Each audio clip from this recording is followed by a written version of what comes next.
Reducing the Recoil from the Mossberg 500.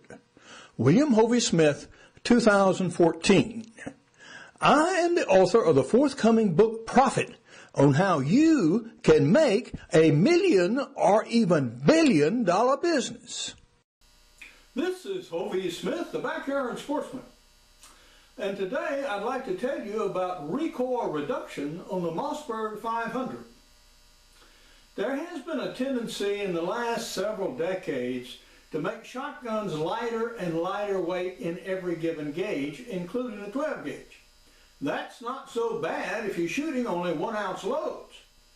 But when you're trying to shoot maximum velocity waterfowl loads out of very light guns, guess what? These things beat you up pretty bad.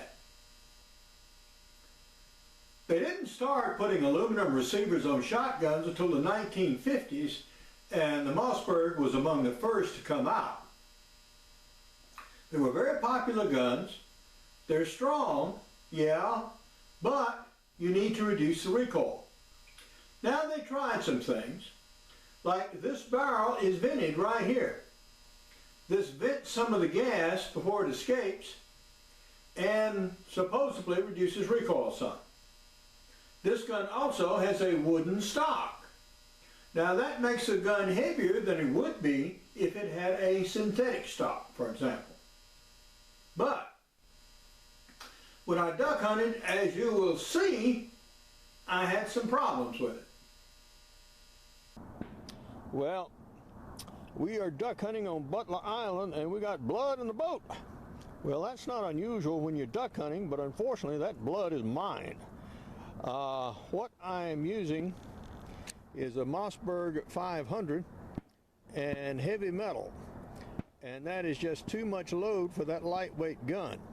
It's all right if you're shooting straight away, but if your shot is a bit awkward, as mine was over my left shoulder, yeah, I pretty well busted my nose, and so we had a profuse nosebleed, which I fairly well staunched now. Yeah! That thing really blooded my nose pretty good.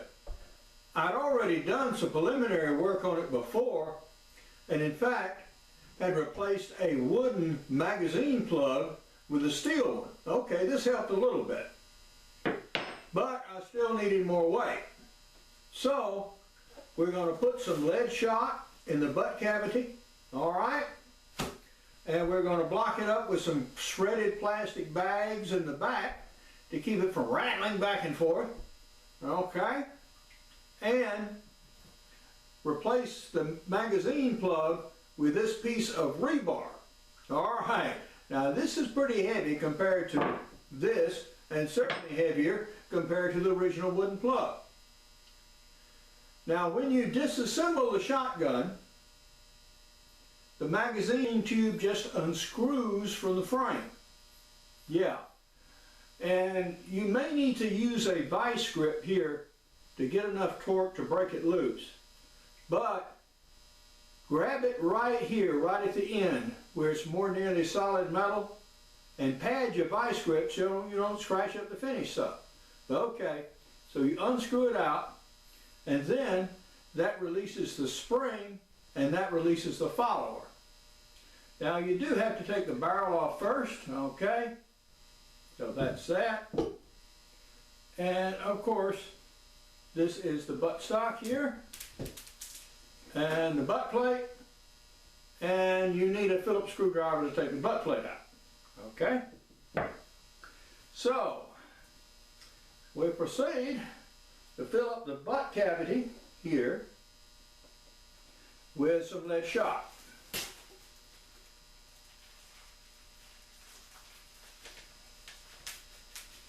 Okay, that's pretty well filled the butt cavity. Okay, few out there.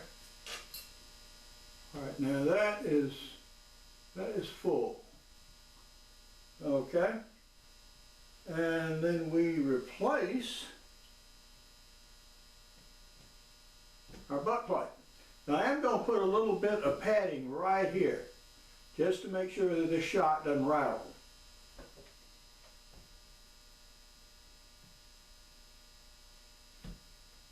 Butt plate, and reset our Phillips screws.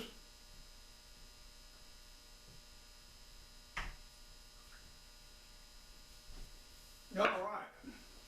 So now that's got the rear end of it taken care of. Now, let's do the front end. We've reset the camera a little bit so you can see a little bit better what's going on. All right. The components you have, of course, are the new plug to go in, spring, and an end cap. So, okay. I'm going to take a little electrical tape and put it on this rebar just to keep it from rattling around and making quite so much noise in the gun. So we're just going to spiral it down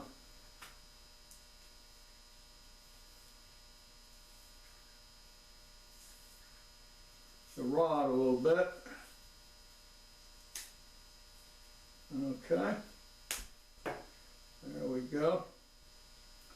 Give it a little padding here.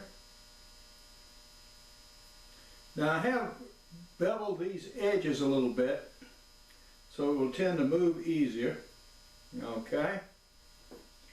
So the spring goes in the tube like this. The rod fits inside the spring. Whoa, all right. The cap fits inside. Then the assembly goes in the tube here, and you heard it go snap. Okay. Put your cap back in place.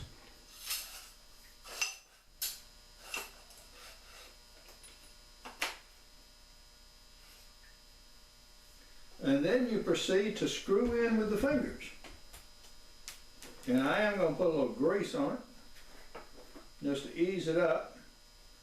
Since heaven only knows when this thing will be disassembled again, if ever. So that will help.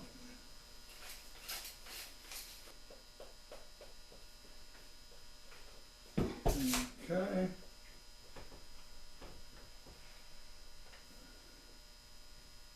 Okay, I do believe that's it.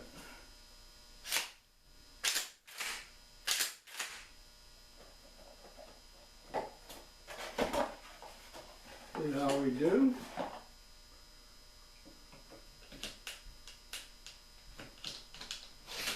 One shell goes in.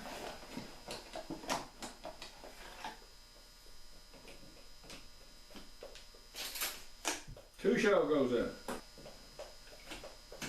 Number 3 will not. All right, that's exactly as it should be. Okay.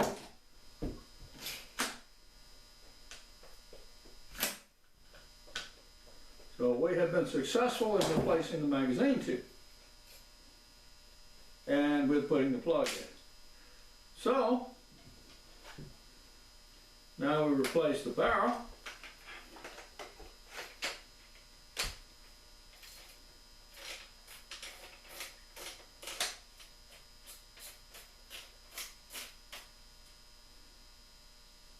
Screw it all the way down. One turn back.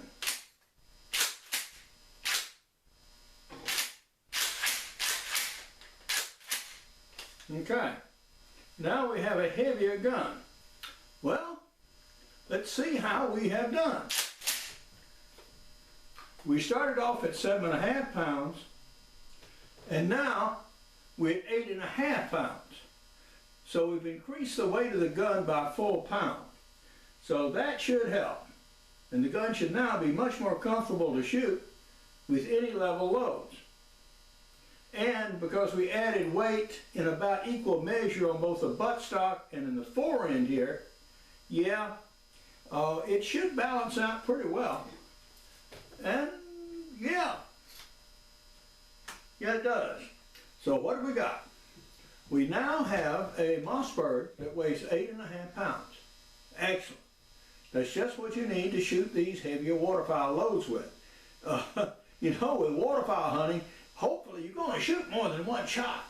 So you may go through a box of shells, and I guarantee you, this temporary modification will make the gun much softer to shoot, and guess what? You'll hit better with it too.